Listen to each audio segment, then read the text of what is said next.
All right, we are back. Sorry for the glare there. It's a little bit bright. Let me just turn that. Okay. We're back here, and we're about to just do the final video in Drive on Borisov here in 1941. We have the 18th Panzer going straight down the road, currently breaking stacking limit with the engineer effects rule. This engineer has to get off this hex at the end of this attack by either retreating, advancing in combat, and we're going to throw in some rocket launchers. We're going to try to take this town, which I have not been too successful. The Russians have missed out on their reinforcements, and now we have declared our attack. So we're just kind of going down the expanded sequence of play. At 2, we're at Axis declaration, attack declaration, and I'm going to declare an attack here. That's going to kick into 3, the Soviet reaction phase. Eligible motorized units can conduct reaction movement, moving at 1/2. We have one here, moving at 1/2, and then we've got some artillery. The Soviets will also designate artillery here and retreat orders. So you guys have probably watched my other videos. How does this work? This is where your headquarters, your operational HQ, can allow a unit to move according to its command rating. But I'll go over it real quick. There's a command rating of 4 hexes, 1, 2, 3, 4. He's just out of range. This 1st Moscow, or sorry, the 6th of the 1st Moscow Regiment, the 12th of the 1st Moscow Regiment here, he is not out of range. So the line of sight's traced without regard to terrain or enemy units in their zone of control. When you're counting the command range, you do not count the hex occupied by the HQ unit. Of course, everyone knows that. Each HQ has a 0 stacking value, and the command point value of an operational HQ has various functions. It is the number of motorized units within command range eligible to be moved during the Soviet reaction phase. So this is our Soviet reaction phase. They have a 1. That will allow this motorized unit with the red box. Orange is not motorized, but it pays motorized costs. So that's about all that we've got here. The train is not either. So we're going to take this and we're going to react with this unit. And the Soviets are going to reinforce Borisov here, right? And we're going to send these tanks into action. Now that's going to cause some things to happen here. We'll leave the declared attack off. This is going to cause some things to happen here with this colored attack number. Okay, this unit just moving in here, I think that's red. I'm so blind right now. That is red. This unit moving in here has just broken the German combined arms bonus. 15.57 on page 41 of your standard rule book. There's a couple of things that you have to meet for that -1 DRM. One of them is the defending force cannot contain armor, anti-tank, motorized anti-tank, armored anti-tank, anti-aircraft, or motorized anti-aircraft.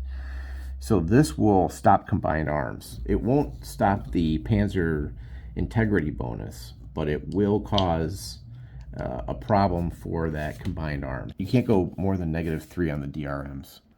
Okay, so that's the Soviet reaction movement. I can only move 1 now. He can also give out an order. We're going to dump, I guess, like how much do we want to stack this up though? The orders are going to go in as well. The Soviet HQ can issue 1 order with that 1 right there. Some other things to look for that reaction move was you have to have been within 3 hexes of the defender hex, which we were.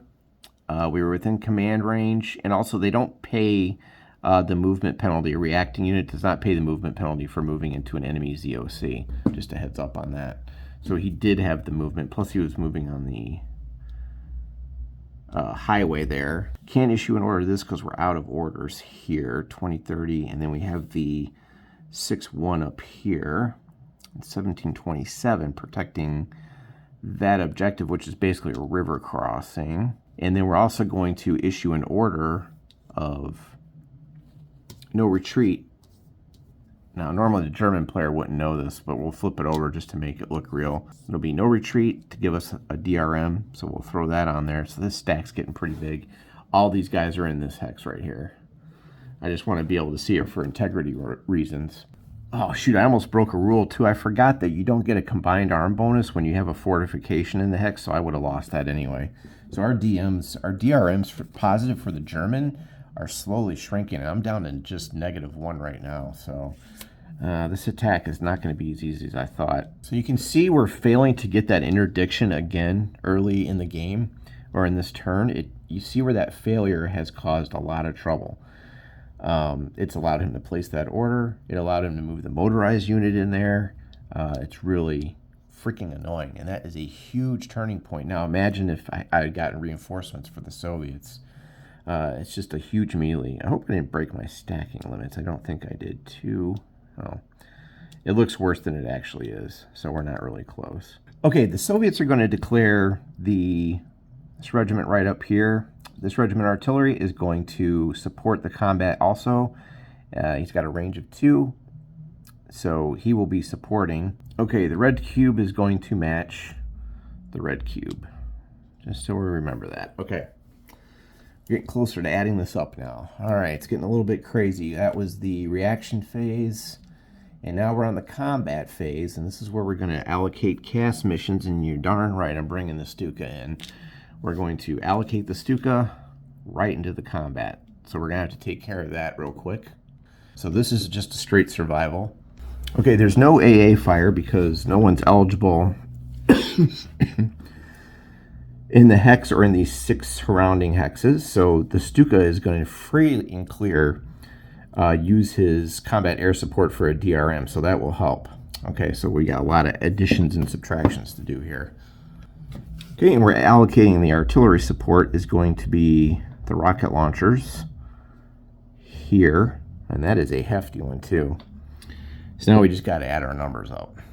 And in this scenario, everyone's in attack supply. Otherwise, we'd have to be spending some supply points to pull these attacks off. Just a heads up on that. Don't forget the big game does feature supply points. All right, I'm getting, I think we round in favor of the defender in this game. I'm getting 22-9, which is 2-1 on these odds. It's still not as good as I thought it would be, so I'm still not getting the best potential on this attack, and now it's probably going to come down to the DRMs. 2-1 is not, really, it's not the best road to be rolling on, but okay, we're going to reveal this order, which is going to be a no retreat. That's a DRM, and then we're going to flip our artillery to the fired side. I have one buried in here. That's going to flip over there. All right, we add up the DRMs here. Let's take a look real quick. So what I like to do when I play this game is I write down all the DRMs and then I combine them. I don't negate things out as it goes. So I won't say like, oh, the strong point +1 is negated by engineer effects. I won't do that because I know I'll forget at that point, and that is just not good. I also don't like flipping these over, really, because I forget what their attack strength was, but I already got my odds. All right, looks like I'm getting 22-7 here. Not 9, sorry, I gave them a little bit extra. And that's going to put me in the 3-1 column, so people feel free to do my math. Remember, they're going to add this artillery support to their defense strength, so they did pick up 2 there, but it's not a very powerful stack. All right, let's roll the dice and see what happens. All right, here we go. Remember, we're subtracting 2 from this due to the DRM modifier. All right, we got a 4 minus 2 on the 3-1 table. You guys can follow along. That's going to put us at a 2, and that is going to be a 2R for the defender. We got some really good results there. 2 step loss and a retreat, but don't forget they have on the stack, which I accidentally forgot to put back there for you guys, the no retreat marker. So I'm going to fail to, looks like I'm going to fail to take this town again. Excellent. And they have a no retreat, so they won't be leaving the hex. Okay, they take an extra step loss. Oh, I can't believe it. I still didn't get this hex. All right, let's see how we want to do this. They're going to take an extra step loss because of the no retreat. Well, the zap unit's gone. Bye-bye. BTTU gone. Bye-bye. And the Moscow's going to flip over to this side. They got mauled. The strong point's still there. He was activated. The no retreat marker comes off. And, well, I don't get the hex. I still didn't get it. So in here, fired is the Evil Warfer should be on the fired side somewhere in here. And now I have to deal with this overstacked garbage that I created for myself. 2, 4, 6, 8, 9, 10. So now I got to do something with this engineer unit. Golly, I still didn't get it. Okay, it says I have to retreat 2 hexes. Alright, we'll go back and join the artillery. So that's what we have left. The Soviets, I did a good job of mauling the Soviets and taking some attack down. So, I mean, in here, I think Borisov is definitely going to fall next turn. Now, after this phase comes the Axis motorized movement phase. So the German player gets to move. Well, that's it. I still did not get into Borisov. The no retreat rule. And once again, I think this scenario pivots on interdicting this HQ, because if it wasn't for that frickin' no retreat thing, they'd be out of that hex and I'd have Borisov right now. Yeah, I just don't really get... Well, this is Borisov. This is technically Novi Borisov.